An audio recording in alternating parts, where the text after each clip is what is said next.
Hello guys, welcome to my channel. My name is Sika Amanda and it's so lovely for you to join us here today.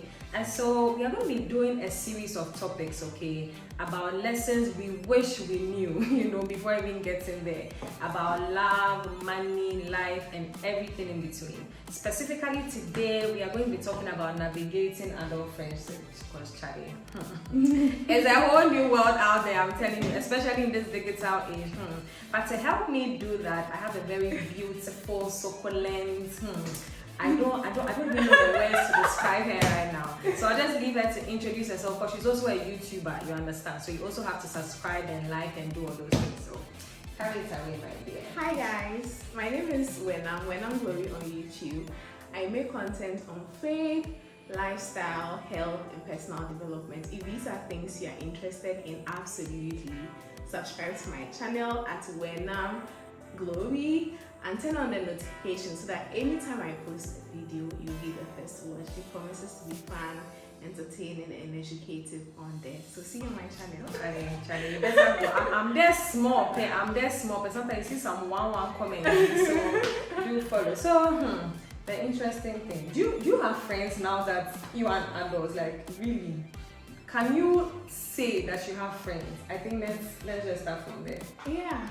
Yeah, I do have friends as an adult, and I thank God for that, because I had my whole own set of issues growing up, and my mindset and perspective about friendship when I was growing up, because of certain things that happened in my childhood, and betrayal, people misusing your trust and all of that. So it made me have a defective way of looking at friendship or a perspective. But I thank God for healing that. God is healing me and has healed me, and He has blessed me with beautiful friendship in my adult life. And I can't say that I've made more meaningful friendships in my adult life now than I did when I was much younger. It's true. It's true. I think growing up, okay, let me ask you this before I even come in. I've heard that in a circle of friends, there are about 4 or 5 characters, right?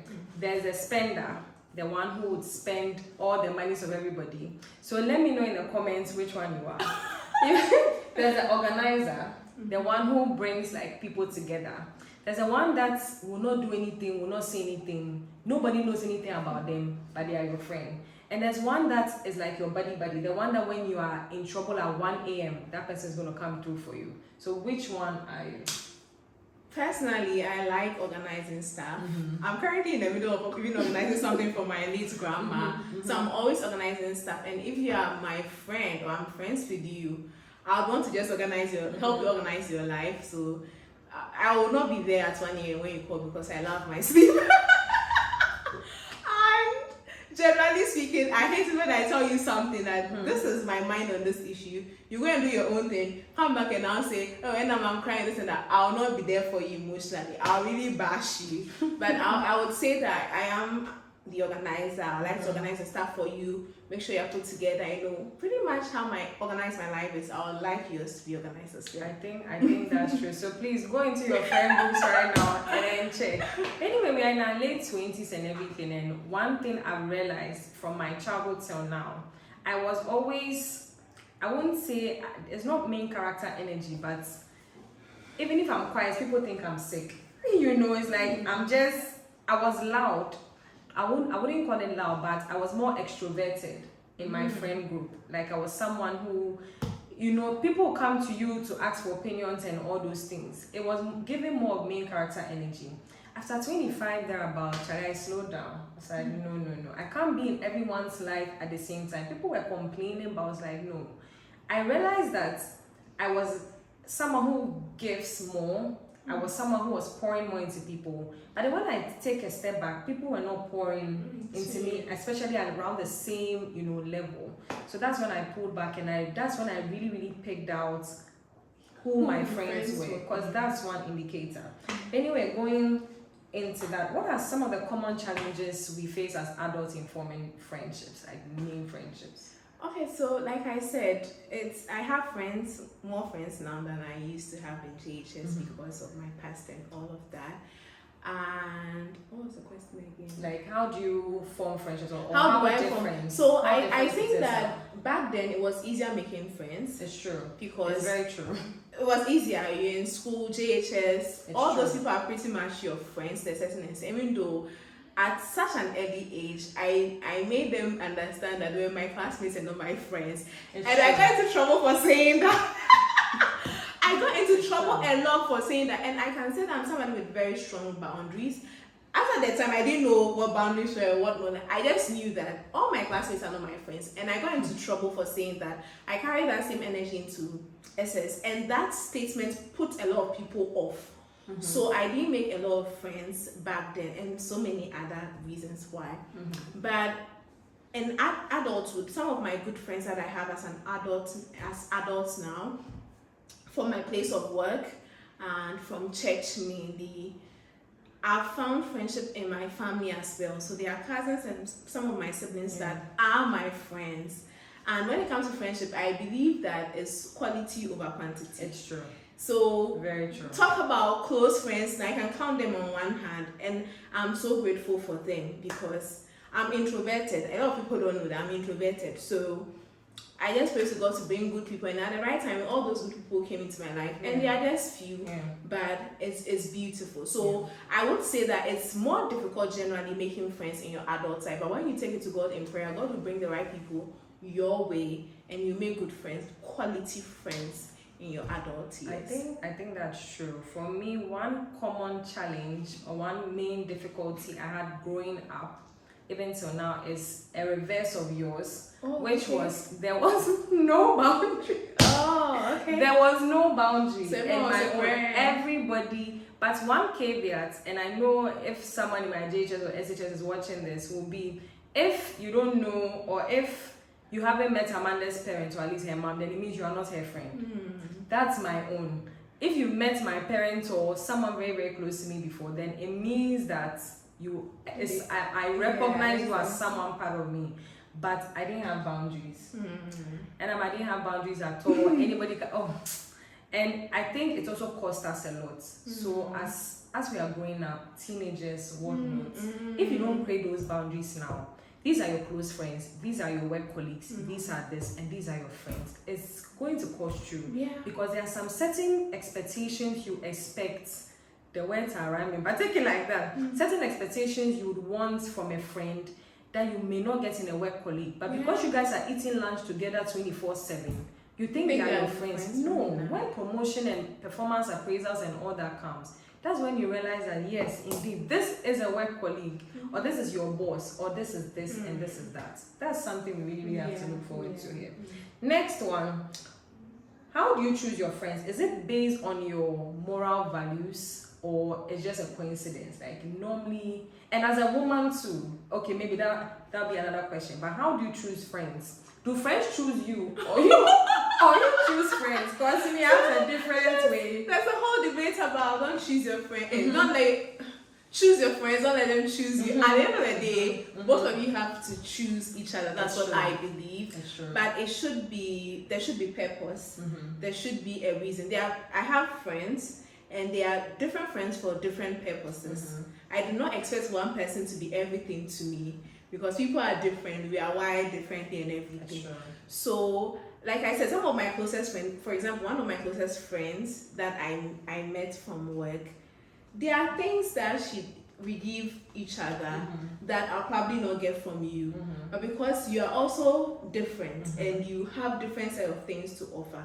And as human beings, we are diverse. There are so many needs that we have that needs to be met. And it's sometimes difficult to have all of that in one person, and better yet, frustrating trying to get all of that from one person.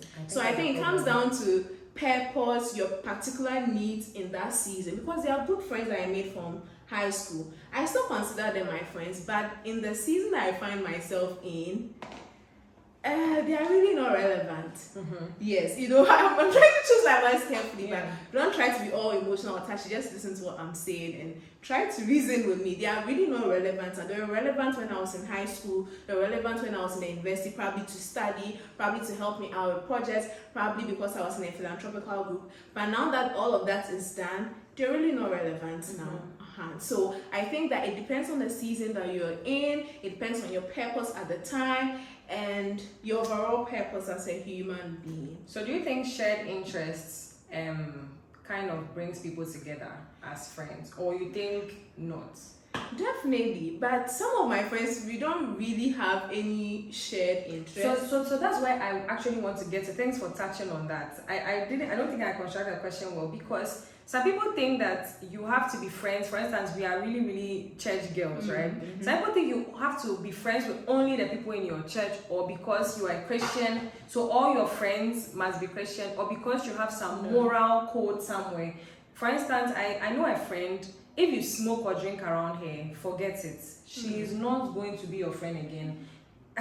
No, just forget it. You smoke, you drink, her moral compass just does when like that, and that's it for you. So I wouldn't judge. I wouldn't be quick to judge such a friend, because not everyone is as strong-willed as I am or as you are. You need to understand your strengths and your weaknesses. Maybe for that friend that will just be a no because you drink alcohol, you smoke. It's because she doesn't have the strong will to maybe control herself. But maybe me, I when I came in here, when you were offering wine, I said, was it alcoholic? Because I'll let you know. I don't care what you think. But some people may not be that firm and all. So it depends on who you are, what you want to achieve in that season. For she's trying to break away from being an alcoholic, from smoking and whatnot. So I think that some of my good friends, I'm a charismatic, but one of my good friends is a Roman Catholic. She's a Roman Catholic. I respect that. She also respects that. But there are so many other things that we do that brings us together as friends that does not have any bearing at all to the kind of the denomination of our church. I was at her carols night, and she will come for my church program if I invite her. So I don't think we should be quick to judge that friend. But for me, it's a 50-50 for me, because on one side you can be strong-willed, because I don't take God personally. I won't say personally. I don't joke with God at all.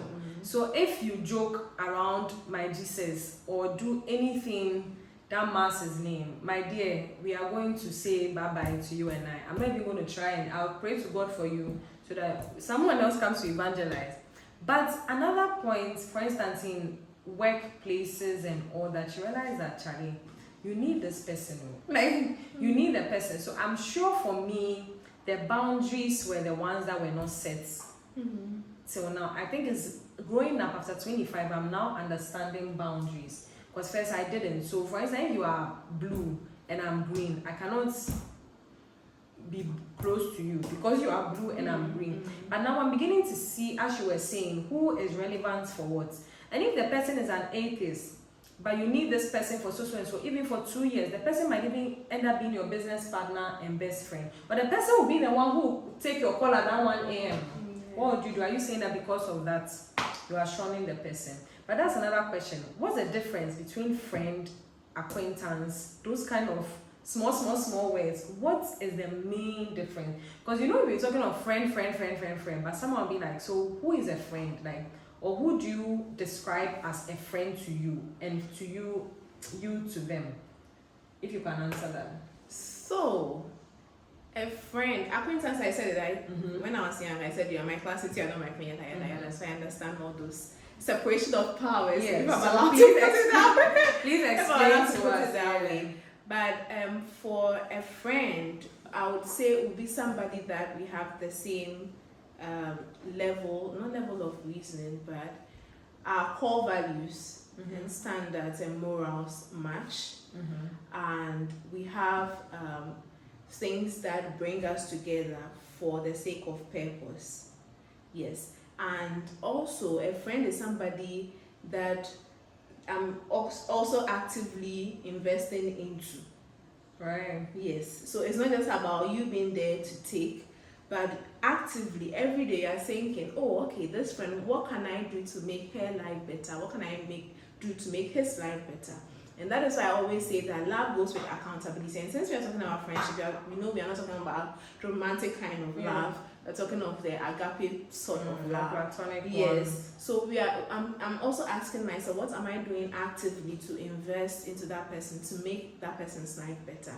And what am I also expecting in return? Because when we talk about accountability, and people go like, oh, so does it mean that you're counting the things you're doing for me? No, that's not the point. Because you said that you got drained at a point. Yeah, That's because you can't pour from an empty cup. So while you're actively giving to that person, if that person is not giving back to you, it's time for you to call it quits.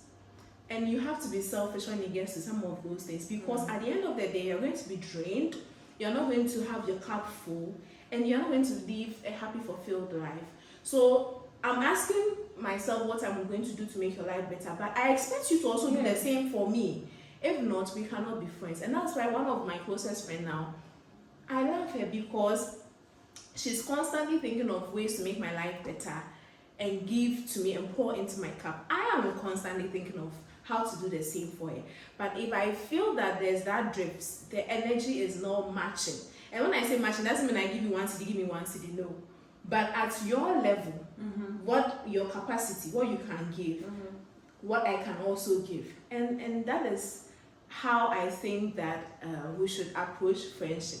Don't just expect from the person, and don't also expect to be the one to always give and not give have anything in return. So does that mean then what's the definition of an acquaintance then? An acquaintance you don't have any control over, like your colleagues at work. You don't have any control over that. So that means you don't have any. I was making acquaintances. Yes, your friends. classmates. You don't have you don't get to choose who becomes your classmate. Unless of course you choose the school to go to. But even when you choose the school, the human beings that make up your classmates, you don't have direct control over that. But you have direct control to accept or reject people as your friends. The people that were my friends, I cut them off completely. You don't get to text me, you don't get to call me, you don't get to. When we meet on the streets, we are not enemies. I will not shoot you. And I see you on the streets, how are you? Good morning. Good morning. And it ends there. So it comes down to boundaries, it comes down to clearly, and when you do that, you save yourself. Because workplace, there's always this politics and everything. So when you know this person is not my friend and she goes behind your back to do certain things, you will not be as hurt as somebody you consider as a friend. But if you think all your work colleagues are your friends, then you're setting yourself up to fail, you're setting yourself up to be hurt, you're setting yourself up to be emotionally drained, which I don't have the time and energy for, really. I really don't have the time for She's honest. That's one thing I love about her. So how do you navigate conflicts and disagreements and friendships? Like do friends fight? And if they fight, because one thing I've realized is that we disrespect each other as friends a lot. Because why do you send a bouquet of roses to your girlfriend if you've angered her, but a friend saying sorry is a problem? How do you navigate that? I don't think this is my stronghold because I'm still learning to be better. Even when I'm upset about something, how to present my concern. I think that I've fallen short when it comes there, and I'm learning with the help of my friend and my family. My friend goes to report me to my family members sometimes.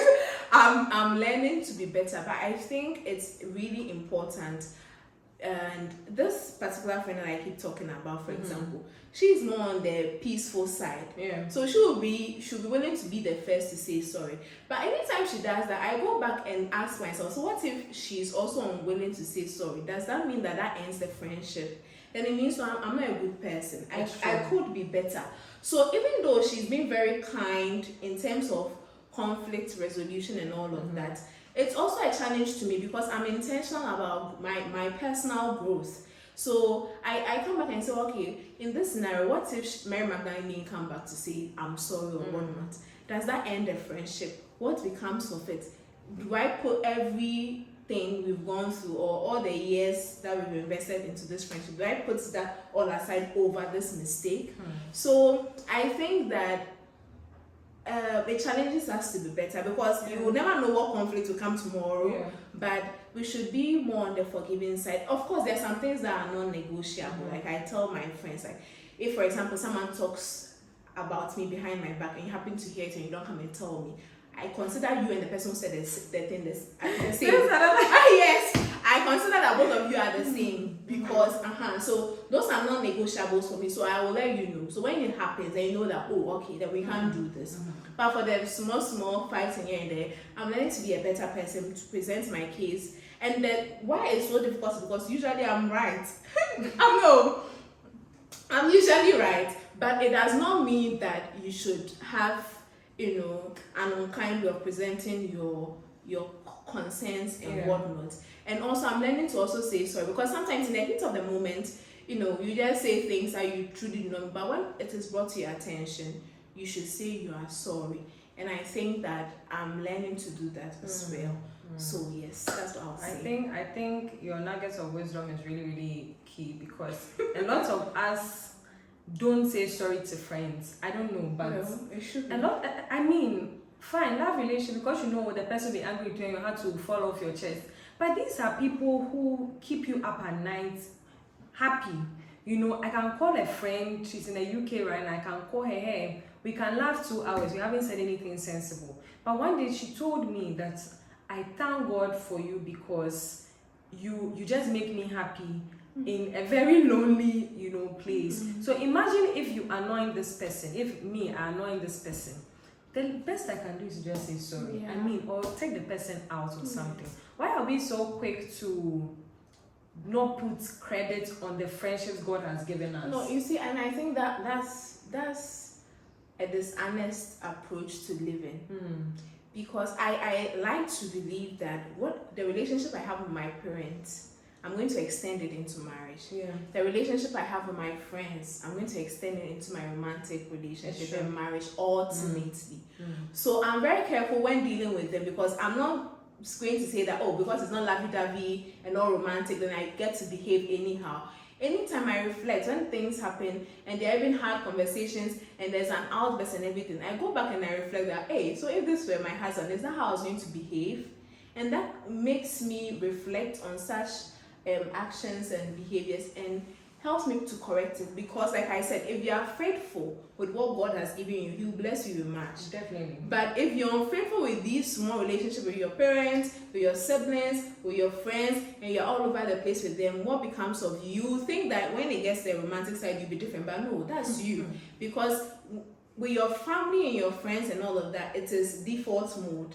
And you think that, when it gets there, you'll change. No. That is who you are to their core. Yeah, the romantic relation, you get to pretend for a certain amount of time, but afterwards the true you would manifest. And that's why we have so many divorces after 1 year, because like, I don't know you, and hey, is this how you are? Because you are pretending. But you should know that how you're living with your friends now would extend. If you're caring your friends, you go out for them, that's how it will be an extension into your romantic relationship. So if you're living your life and you are doing better with your romantic relationship than this, you're not living a truthful life, and it's going to cost you eventually. So you heard it here. Confirmed. And she's really right, because I've really realized a lot of things even about myself. We'll get to the love and relationship and everything. Maybe I'll drag her in here again, but let's see. She's really right. Look, let's treat our friends well. I'm not saying this because of shaggy reasons, but the kind of people that God has given me, and I say God because, as she said, I also prayed for friends, especially after university. In fact, in the uni, and I mean, she's a mother now, so, but in the uni, from SS right into the uni, my favorite sister in the world was the one with me, right? But before that, I prayed to God, there are 4 people, should I say 3 people, that are going to live with me for 4 years or 3 years or something. Please choose them. And I didn't have any hassle in my uni. Like, I don't know whether they are watching, but nothing. I don't know whether we are allowed to mention names, but from Stephanie to Venice to Josephine to my baby Nora, nothing. No issues. There was no cat fight. There was no snatching of anything. We were a family. we were sisterhood, and even till now we have our page. It's not running as much, but we are there for each other. So listen, God has brought certain people into your life for a reason. I'm going to work on my boundaries, as she's saying, but the kind of people God has brought into your life, don't say because they are not your bosses or they don't pay you money or something. Who is the first person you go to when you have an issue? Sometimes not even your mom, it's your friend. And so go out of your way to do something nice. I know Val's Day is coming up, and I love the way a lot of girls are now doing Galentine to celebrate friendships, because we are focusing so much on love relation, and forgetting the people who are right there. In Valentine, was it a romantic relationship? I don't know the history actually. Because I know the story was. But I don't know. I thought it was like a Catholic priest in prison. Yada yada yada. Charlie, I don't know. I think so. I don't know. So last but one question. How do we as adults overcome feelings of loneliness? You know, I'm saying this because you mentioned the introvert, extrovert.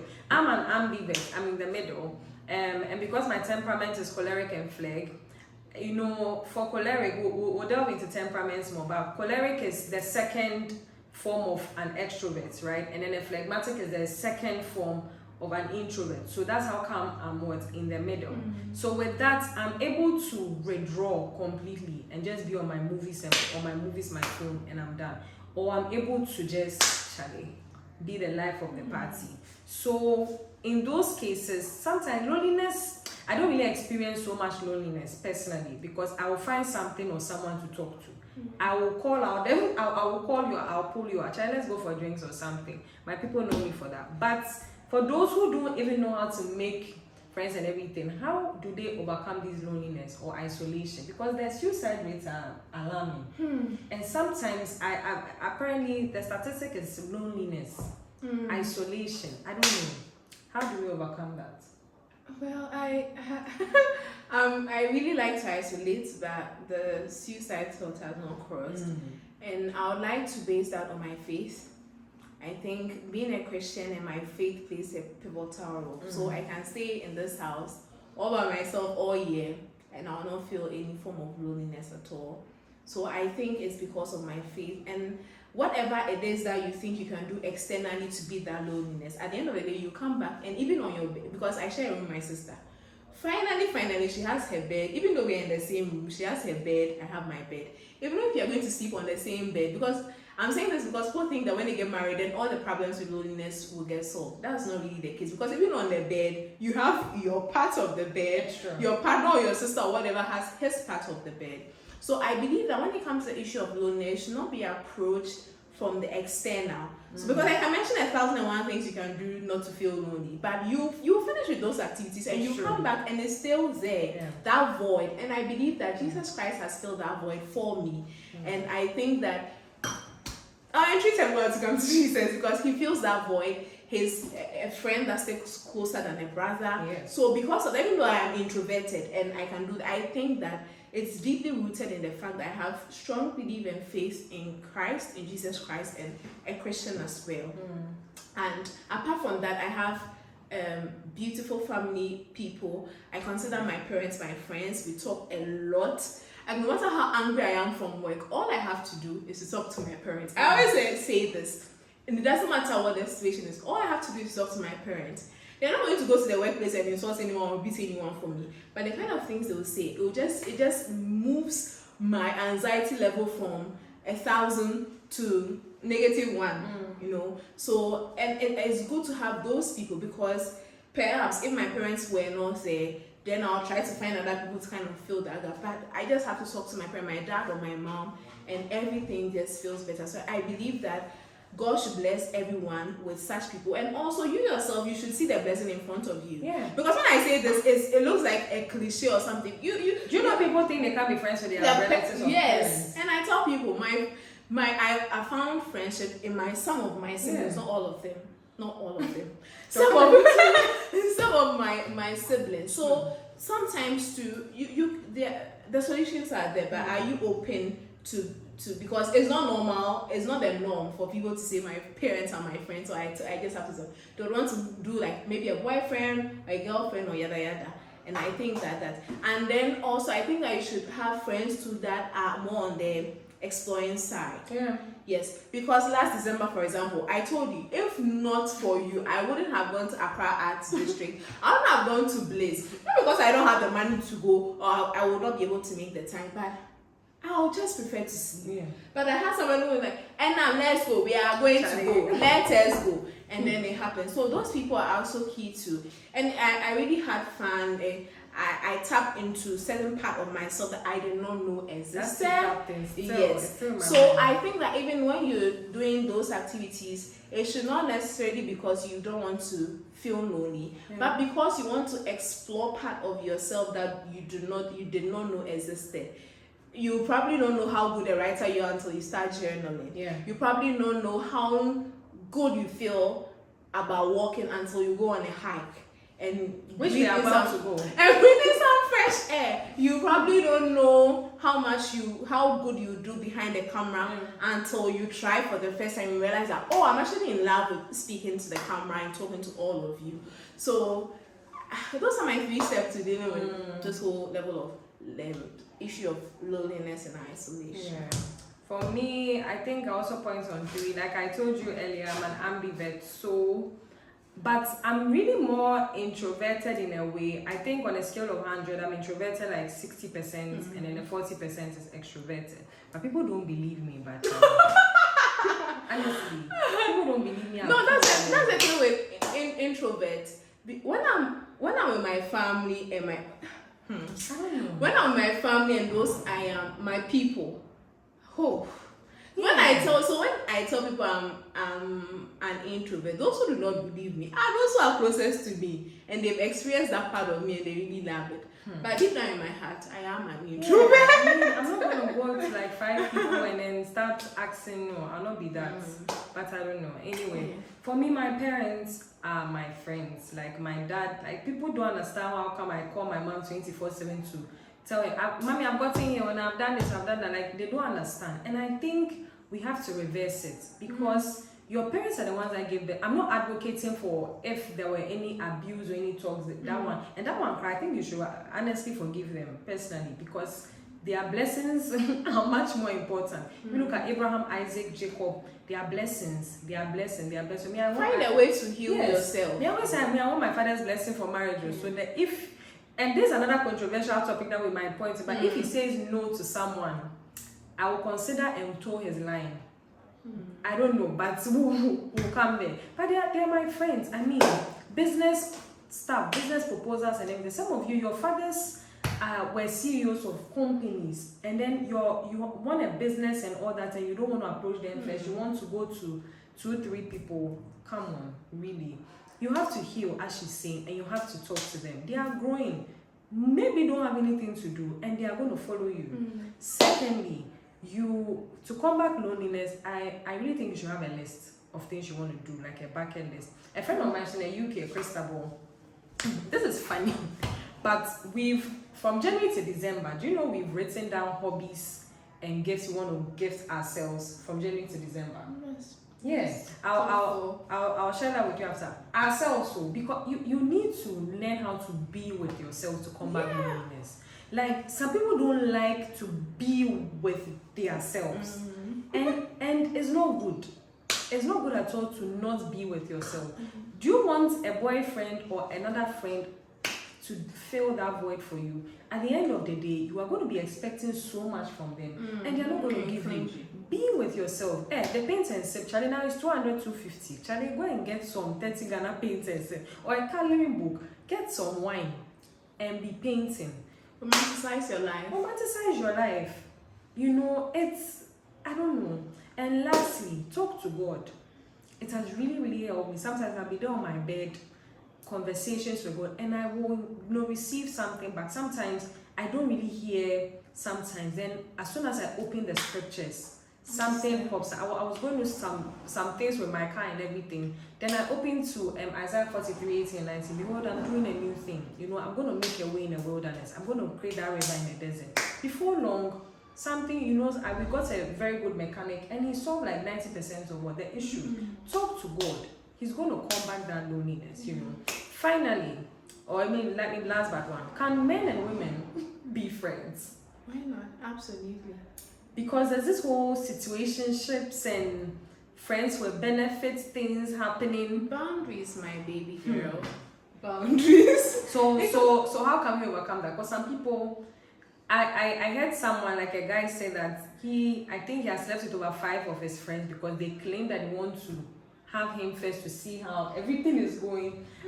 I don't get, I'm pretty sure he was lying, but there seems to be some truth in it because that guy doesn't even say something like that. But can men and women be friends? I believe so. I believe so. If you're single, I'm single, you're not married, because I think I'll have a problem with you being best friends, you being single and being best friends with a married man. Are you a witch? Are you a witch? And vice versa. But you are single, I'm single. I think we can be good friends. And even with the married one, you can be good friends with the person. You just have to understand the boundaries. Yes, and know that the wife would always come first or the husband will always come first and whatnot. But I think that you can be friends with whoever, transgender, whoever, male, female, whoever. You just have to understand your boundaries, because even with the female friendships, you could become lesbians. I mean, we're both in girls' school. You went to a girls' school, I went to a girls' school. You know how some of these things can turn out. So I don't think it matters. I think what matters is what your purpose for the friendship. And like I said, stop trying to get that void being filled by human beings. That's where all those addiction and all those, behaviors come from. Once you know that particular void is for Jesus Christ and it gets filled, there are people, they wouldn't have to do much, because my parents can say all that they want to say. If I decide to still be worried about whatever it is that happened at the workplace, it will still worry me. It doesn't matter what they say. Really. But once Jesus is at the center of it all, the rest of them is just add-on. So I'm not going to cling to it, because I know that Christ is the rock on which I stand. He's the anchor in the storm and everything. You are just saying, physical contact just to add like some 10%. But I'm not going to make you the 90%. Because you can disappoint me. You can betray my trust. What happens then? So I think that both male, female can be good friends, but you have to understand that first of all is Jesus. The rest of them are just there accompanying you. You don't cling to them. You cling to the cross first, and the rest.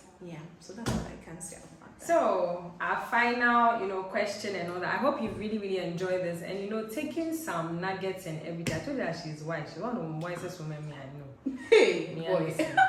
So the last one, what lessons have you learned, or the basis of this whole talk is lessons we wish we knew. So as friends or navigating friendships, now that we are adults, Charlie, after 18 you're an adult too. So don't sit there and say you're not an adult. You are, even lawfully, you're an adult once you're above 18. And so what are some lessons that you wish you knew earlier, when or in the friendship space? What are the lessons you wish you knew earlier? So first I would say I wish I knew I could communicate my perspective in a more kind way. Okay. Yes, because even though all I was saying was truth, it was my truth, and now we've discovered that boundaries are very important. Then it wasn't very popular, and now it's popular. Even though it was my truth and I held onto it strongly, I should have found a kinder way of presenting it, a more loving way of presenting it, because just because you are saying the truth does not mean you have to be harsh about it. That's true. Yes, so that's what I would say. I would also say I would get to understand and see people for who they truly are and not the potential. So I think that for our younger age, we were doing things or getting into friendships with people because of the potential we thought they had, and not for who they were presenting or what they were presenting at the point. And that's something I'm not going to entertain now. What you give me is what I see, and what you see is what you get. That's how I'm going to take it. I'm not going to say that, maybe in the next 5 years you're going to be Bill Gates, so let's take it like that. No. Whatever it is you are presenting now, that is who you are, and I'll see whether I can work with it or not. If I can't, I move away. So those are just 2 things I can say I wish I had learned earlier from my whole friendship game. For me, again, like I said from the beginning, it's reverse. I wish I had known boundaries earlier. I don't think a lot of people would have gotten access to me the way they did if I knew about boundaries earlier. Trust me. It's not like a negative thing, but exposing myself to so much issues and all that, if I had the boundaries, and this both male and female, I really, really wish I had put those things in place. And funny enough, all those people were called selfish. Those who were putting boundaries in place, especially we are 18, 19, everybody is going somewhere, only you want to go instead. Put the boundaries in place because you know your life plan. You know your life plan. Like people say, Joseph was given a vision at 17, but maybe your own might be 30. So if the 17-year-old is being serious about certain things, and left and then go your way. But boundaries is very important. Another thing I wish I knew earlier is how should I coin this? Invest in your friendships. I wish I had known how to invest in friendships more. Now I do. So now, it's a give and give affair, it's a take and take affair, right? But earlier, sometimes if someone is doing something to you and all that, then Charlie, you just throw them somewhere and then move on to the next person. That is not good. No. Because along the line, it's going to translate into your romantic relationships, your family dynamics, your work culture. Because if you're not able to sustain a teeny tiny friendship, it can be work, it can be anything. Really. What are you what do you want a romantic relationship for? And then platonic relationships are very, very important. Look at the Bible, David and Jonathan. Look at what they were able to achieve just because of love, genuine love for each other. So those are the two. I should have invested more, but now I do though. And then I should have created the line, like the map of Africa. So any last words for us, for our guests? And everything. Last words will be for myself. I'm going to talk to myself. I'm going to tell Mawinam that I think God has good friends on the line for me. Even as I grow, moving out of my 20s into my 30s, God is going to bring quality friends my way. And I should be prepared to welcome them and not frustrate them out of the friendship, but welcome them and also invest in them and also be willing to take from them. So yes, and that's another thing. When you always give, sometimes accepting help becomes a problem, and that can really affect the friendship. So I'll tell Marinam to accept help when it comes and willingly give it as well. Think about investing into the other person, and also think about filling my own cup, because I cannot pour from an empty cup. And I think that all of you should. These are things all of you should seriously consider in friendships as well. For me, my last words would be know yourself first before you do a whole dictionary plan on someone else. Exactly. Knowing yourself would help you to know the kind of friends to go out for. Because you can't just accept anyone into your boots. The Jesus that we are talking of, he had 12, then after that he had 3, then later it became just 1, which was a person who was ultimately even given to his, his mom. So you can see he was so much invested in that person that he even found comfort for that person, even in death. But you have to know yourself, know your triggers, know your strength, know your weaknesses. Know if you're an ambivert, an extrovert, introvert. Know the things that make you happy. Know the things that make you sad. And at the end of the day, the most final thing, pray. People don't pray for friendships. We pray for destiny helpers. We pray for business partners. We pray for good life, good parents, good whatever. But please, the people that your children are going to call auntie are sitting by you right now. I'm telling you right now, may God mother nanny to beautiful children right now, right? Some are also coming on the way. So can you imagine? How would they have called me godmother? Honestly, you need to also pray. From today, start telling God, pray for your friendships, pray for them, and pray for yourself to, tell God that, okay, God, these are the people in my life right now. Who am I removing? Who am I? Because look, some friends have ended people up in jail. Some friends have ended people up in good marriages, bad marriages. Some friends have ended people up in, bad debts. Some of these men's gold issue, when you hear, you say, oh, my friend went and convinced me to. No. Let's pray for our friends, and then everything will be fine. So I hope you've enjoyed this discussion. Like I said, as lessons we wish we knew earlier. And today ours was really on, navigating adult friendship. Because as you can see, she's my friend, that's why she's here. 1 hour, 2 hours. Welcome to spend here with me, and thank you so much when I'm It's growing. been a pleasure. Yes. So don't forget to like, subscribe, comment, and let us know in the comments, how are you taking these lessons that we've shared. And until next time, bye.